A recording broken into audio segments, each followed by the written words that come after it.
Събуди се, овчо, там където планината и да зове, кръвта разпия, паметта говори.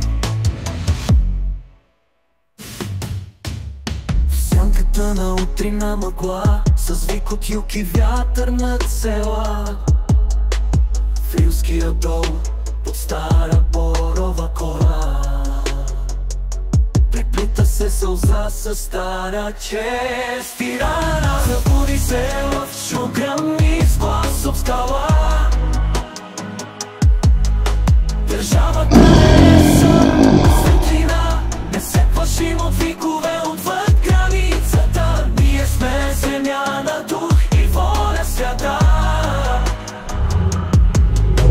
Еди войник, едно дете, една съдба, пред къща бяла с майка и сълза. Щом чужда стъпът, че ни без срам, изгрява огън в сърцето на Балкан. Събуди се, лъвчо, в теб е силата навек, с кръв не търси мъст, а справедлив ред. Ако търсят страх, ще срещнат памет жива.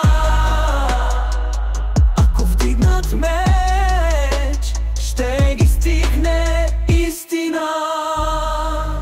Не сме пирати на историята стара, а синове на тишината пред буря. Един инцидент не е война, но чиста тя никога не умира.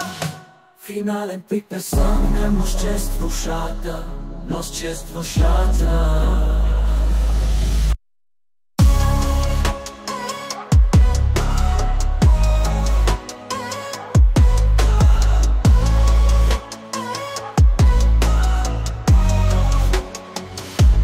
Сина ден от България, как в южния край се надигна глас. Не цар, не войвода даде заповед, а народът сам въстана в часа. Не с щикове, нито с пушки, а с воля от желязо и дух на Балкан. Селянин, майка и старец простичък станаха стена пред чуждия план. Петрич горя не от пламък и дим, а от праведен гняв и родов срам. Кой ще пристъпи през нашия праг? Ще бъде посрещнат с чукове там. Дрънклива мъжът, цар или демон, всичко се спъна в нашата пръст. Че българин гине, но не се предава, когато земята му стискат без чест.